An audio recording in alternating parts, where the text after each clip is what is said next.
mesdames et messieurs, Johnny Depp.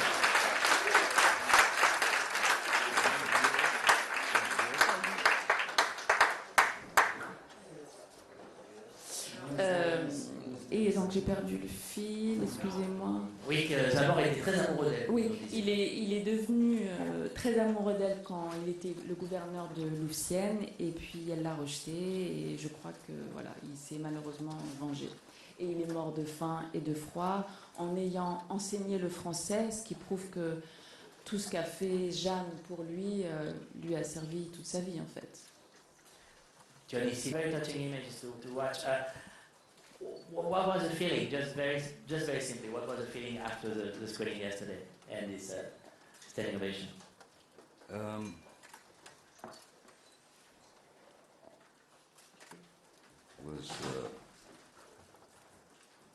Yeah, it just seemed to go. It just seemed to go on and on.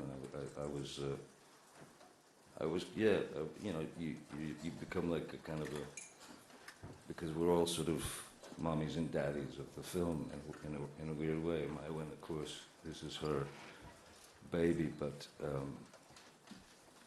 proud. I was very proud to see the comeuppance of the result of good work. I haven't seen the thing, but I know it's good because they said so. And I trust them. All right, on va prendre une question. Oui, bonjour, Benoît Berthelot de Bloomberg. J'ai une question pour Maïwenn sur le financement du film. Je suis là. Vous avez dit que le financement du film avait été compliqué. C'est un film qui a reçu un financement saoudien du Red Film Sea Fund. C'est une première pour un film français. Je voulais savoir si ça s'était accompagné de conditions quelconques sur le film et si ça avait été important. Et ensuite, il y a un financement de Netflix également. Je voulais savoir si la présence de Johnny Depp au casting avait été un sujet pour Netflix. Alors, par rapport aux productions, il n'y a pas que les Saoudiens, il y a aussi les frères Dardenne, il y a plusieurs productions. C'est un film qui est lourd à financer. Il n'y a pas eu de sujet sur les Saoudiens. Je suis très fière que ça soit produit par des Saoudiens. Les mentalités évoluent. Je serais très fière d'aller là-bas présenter le film avec mes idées.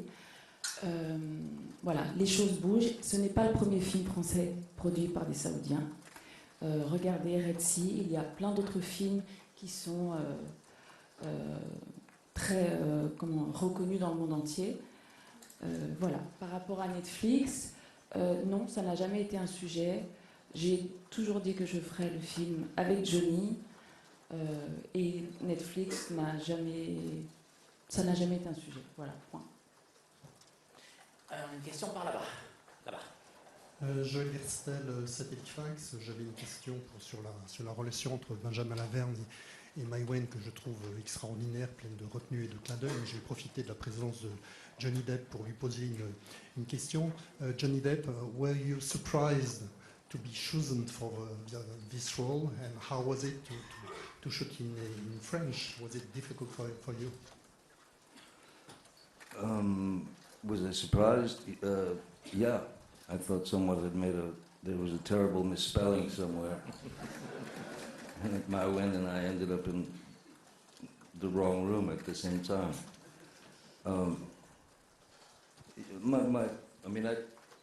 I didn't feel any hesitation with regard to the character and all that.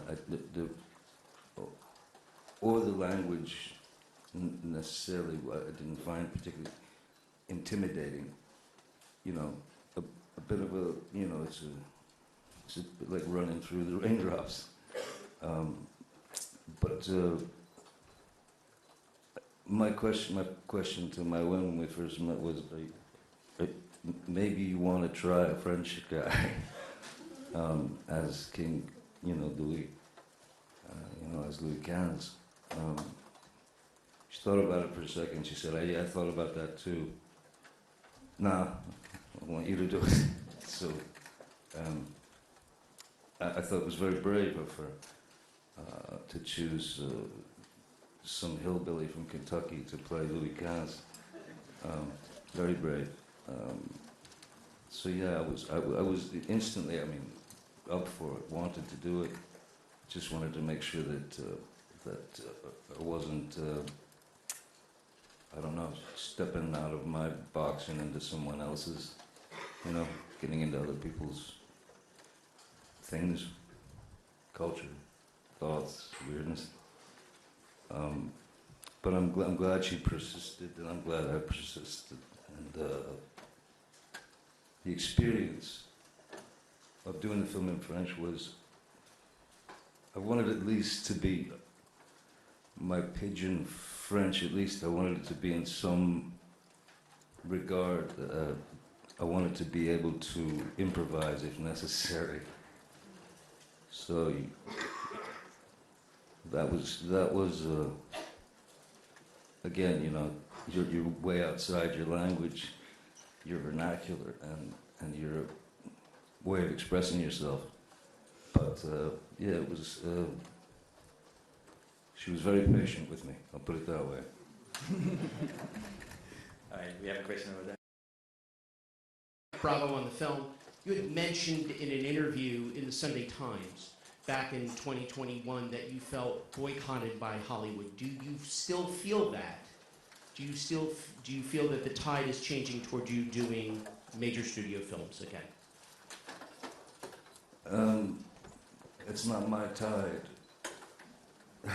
that we're discussing. Did I feel boycotted by Hollywood? Well, I mean, you'd have to not have a pulse to feel at that point, to feel like, no, none of this is happening. This is actually just a kind of a weird joke. You've been asleep for 35 years. So just let the weirdness commence. Of course, you know, I mean, when you're asked to resign from a film you're doing because of something that is merely a bunch of kind of vowels and consonants floating in the air, but I don't feel boycotted by Hollywood because I don't think about it. I don't think about Hollywood. I don't hit the person in front of them. You want to live that kind of life? I wish you the best. I'll be on the other side somewhere, you know. Question. Thanks. Oui, bonjour, Cathy Melaine de la RTBF Radio-Télévision Belge. I'm going to ask my question in English because it's for Johnny Depp. Hello. But Maïwenn, if you want to answer, n'hésitez pas si vous voulez répondre. Johnny, we know that Cannes is a wonderful place for movies, but it's also a great mediatic circus. So how do you feel coming here, coming back on the spotlight, a lot of controversy, not especially talking about the movie. How both do you feel with that sometimes toxic surrounding? Thank you. Je ne lis pas la presse, je ne regarde pas la télé, je n'écoute pas les émissions de radio sur mon film. Je me protège, je ne sais pas ce qui se dit. Ce qui est très important, c'est d'être fidèle à son désir, de fêter la fin de la fabrication du film avec l'équipe du film. Et puis, peut-être qu'il se dit forcément des choses négatives sur le film. À mon avis, il se dit tout et n'importe quoi. C'est le jeu de Cannes. C'est pas mon premier festival. Je sais comment ça marche. Le film est sorti hier. Il marche très bien. Je suis très heureuse. Voilà. What happened now? What do I say now? I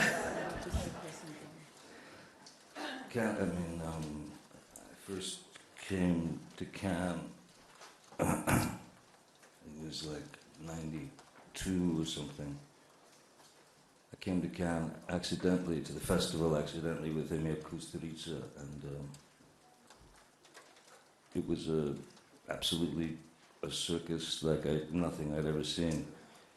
It remains the same, and I think that's very good. Different faces, same actions, same everything. And so the circus part is the weirdest part, because it's sort of like you say, you know, folks out there want to. Well, I mean, you believe what you believe. The truth is the truth, you know. As far as it being a positive or a negative to the film, all the sort of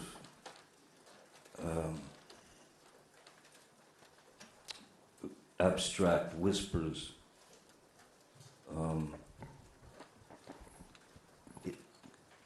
you know, but that all that does is maybe people talk about the film in this way, or they will talk about your work in a certain way, up to a certain point. But the fact is, but we're all here because we made a film, not because we have a product to sell, but we made a film.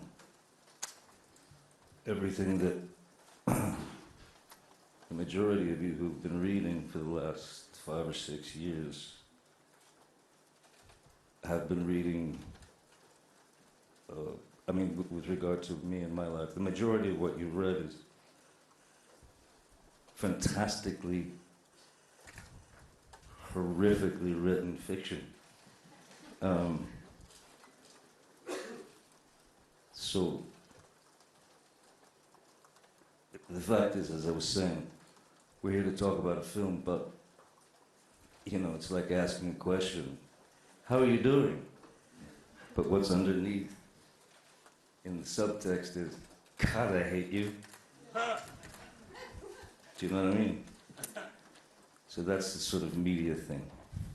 But the focus should be simply on the fact that it's a miracle to get a film made that you care about in the first place. So you succeed there, you win right there. But to get a film like this made, and with the caliber of people and the vision of a absolutely, you know, a forward-moving artist, that's the focus. That should be the real focus. All the stuff that you can stuff your shoes with, or line your parrot cage with. I mean, it's boring, isn't it? You guys sick of it by now? It's weird. $100,000 bird sings unrecorded Beatles songs. You'll get it later, I promise. All right, we got a question in the center over there. Hello, Francie Angeles from W Radio in Colombia. Tout d'abord, merci beaucoup pour les films, to the cast and Maïwenn. A question for Johnny. How did you prepare this character? You speak perfectly French with a good accent. I saw Louis XV with you yesterday, and I imagine that it's not so easy to put yourself in the shoes of the King of France, being a not French guy. Thank you.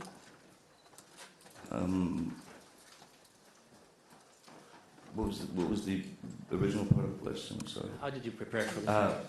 Well, I knew that the first thing to focus on was most assuredly language, pronunciation, not the sort of, you know, you can't use certain phrases that you love to use, like le cubo de nuit. It doesn't really work coming out of Louis XV's mouth, though I'm sure it did. But, so yeah, it was really just trying to be as precise as possible and focused as possible. And I had an amazing French coach, Mathilde, who was fiery and mean and abused me. I'm kidding.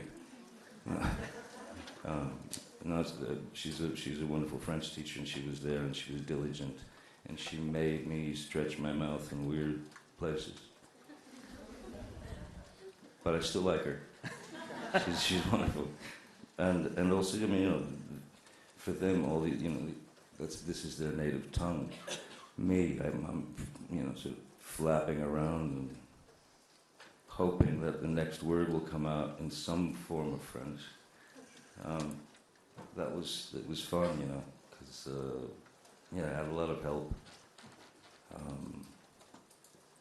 And mainly they felt sorry for me. Just do a couple of takes and send me to my trailer. I'd cry, I'd lay there and weep for hours. Yeah, no, I had a very good teacher and I had a lot of patient actors and crew. Oui, justement, Moi, je me souviens qu'il ne le dit pas, mais je sais qu'il avait un morceau de musique pour chaque scène. Ça m'a beaucoup impressionné. Un morceau de musique pour chaque scène. Expliquez-nous ça. Quand je sais que pour sa mort, je crois qu'il écoutait Bach, c'est ça? C'était Bach? Oui, oui. Voilà. Il était dans sa bulle et il écoutait cette musique. Il avait tout étudié à l'avance quel morceau il allait écouter. Et puis, quand il arrivait le matin et qu'il me montrait les scènes, il y avait des flèches partout, des dessins, des machins, des trucs. Voilà, c'était très impressionnant de voir à quel point il voulait y mettre son regard, sa vision. Et là, vous parlez que du français, mais j'ai été très impressionnée par l'ampleur de l'étude qu'il a fait, pas seulement sur Louis XV, mais sur l'époque. Voilà, c'est important de le préciser. Et justement, pour les autres acteurs, c'est comment de jouer en français avec Johnny Depp? À quel moment on se dit, oh, c'est passé? Non, mais Johnny, c'est merveilleux dans le travail parce qu'il est très chaleureux et tout de suite, il vous met à son niveau. Il ne vous dit pas, je suis une star, tiens-toi bien, accroche-toi, ça va secouer. Il dit vraiment, je suis comme toi, et puis aussi j'ai besoin de toi. Il y a une grande collaboration dans le travail, une grande écoute et une grande humilité qui était assez impressionnante et qui rend très à l'aise et qui permet d'être que dans le travail justement et de partager. Et ce qui était assez précieux, c'est parce que nous on a ce duo, on doit avoir donné l'impression qu'on se connaît par cœur. Le premier valet du roi est celui qui est le plus proche du roi, presque son ami, en tout cas son plus proche collaborateur, et donc de trouver cette intimité, ces regards, parce qu'on n'avait pas beaucoup de textes ensemble, et que ça soit immédiat, on avait ce plaisir à partager entre coupé et action, et à ce que Johnny aussi en tout cas me sollicite ou me dise viens on travaille, viens dans ma loge, on propose à Maïwenn de couper ça, de rajouter ça. Et donc, moi, très vite, je me suis senti à l'aise et je sais que c'était très fertile. Et je suis sûr que ça joue à l'écran, qu'on ait été vite dans cette complicité de travail. Et pour le français, j'étais impressionné. Parce que c'est les R le plus difficile. Et il les avait tout de suite, ces R de roi. Et donc, j'étais très vite rassuré en me disant non, mais ça va être très crédible et ça va être fort. Donc. Moi, le premier rendez-vous que j'ai fait avec Johnny, je ne lui ai parlé qu'en français. Je ne voulais surtout pas lui parler anglais. Et j'étais frappée de voir que, je ne dis pas du tout ça parce que c'est là, c'est calme et tout, vraiment, je m'en fous. Son français était, sur la prononciation, elle était parfaite. C'est juste que parfois, il cherchait les mots. Voilà. Mais c'est vrai que sur les... en anglais aussi. Mais sur les R et tout ça, tout ce que d'habitude les Américains ont du mal à dire, lui il n'avait pas ce problème-là. Je crois qu'on a une question là-bas, monsieur. Hi, this is Matt Donnelly from Variety. Mr. Depp, related to what you said earlier, there has been a bit of controversy about your presence here in Cannes regarding your past legal matters, personal legal matters. What would you say to those who think you should not have been here at the festival?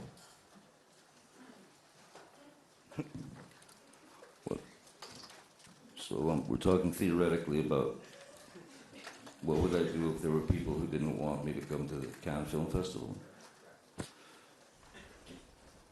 What if one day they did not allow me, under no circumstances, no matter what, I cannot go to McDonald's for life. Because somewhere, if you got them all in one room, there'd be 39 angry people watching me eat a Big Mac on a loop. Just for fun. Who are they? Why do they care? Some kind of, some species, some tower of mashed potatoes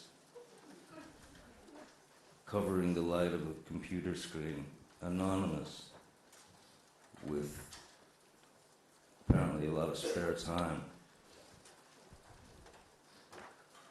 I don't think I'm the one who should be worried. I think people should really think about what it's all about, really. Okay. We're going Sort get of. another. No. Another one. Yeah. Well, I remain. You approach it any differently as before? And also, I have another question. I laugh more. No, just one question. Yes. No, I mean, it's weird. People have seen or heard the word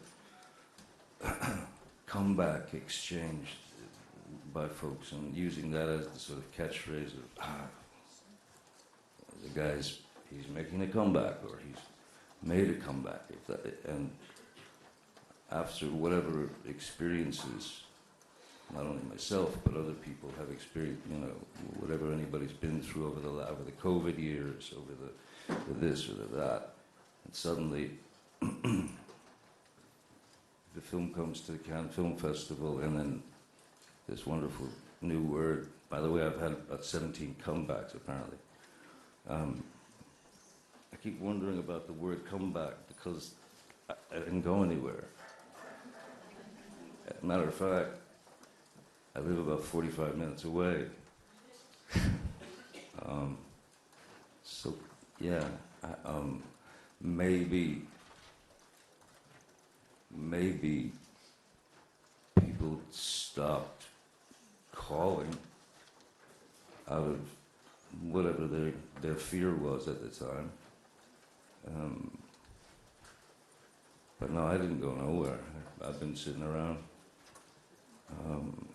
So comeback is sort of like, you know, it's almost like I'm going to come out and do a tap dance or some kind of, you know, spectacle here on the table and, you know, dance my best for you guys and hope that you approve. That's the notion of something like that. Is a bizarre mystery. One last question. We only have time for one question. Mine? Oui. Yeah. Tanda. Hi, I am Alessandra Tomasi from Italian newspaper Allegro, and I was wondering about the movie. Do you think, Johnny Depp, do you think that the situation that the king lives in, like this kind of attention, the jerky, is more or less like the celebrity status when everyone wants something for you, and on top it's very lonely, and we can see this king that's lonely and kind of betrayed by the daughters as well. I mean, how do you see the comparison? Do you relate to that?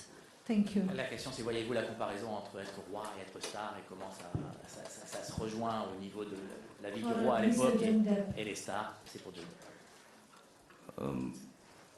I think, you know, I would think that pretty much anybody could make a similar kind of personal comparison. That is to say, you can apply your own experiences to anything and everything that you do. And I didn't, what I felt was most important about the character, just for foundationally, just was the very idea that first you need to figure out a way that the viewer can forget who you are and all can forget all the baggage you carry within the first 3 to 4 minutes of the film. That's your biggest hope. So that you say, forget completely who you are. If you got there, you got good through. You did all right for a minute. But also thinking about a character in terms of the various people he has to be. Being the king, he's got to have 7, 8 different personalities in terms of who he deals with, how he deals with him. So I thought it was an interesting study in what a young boy was made, when he was made king at such a young age. And this vernacular and this language that he will speak with La Borde very differently than he would speak with, any other character. La Borde and he is very close, so that would be a very tight thing. With Maïwenn's character, Jeanne du Barry, again, it's another approach, it's another slice of the king, because he's had to sort of pie himself to maintain sort of sanity, I suppose, and distance and respect. So that was kind of foundationally the most important. And I hope the French worked. If it doesn't, you can always play it backwards and it'll say something else. That's what they tell me, I don't know. Une dernière chose à vous dire, one last thing. Merci beaucoup. Merci. Merci beaucoup.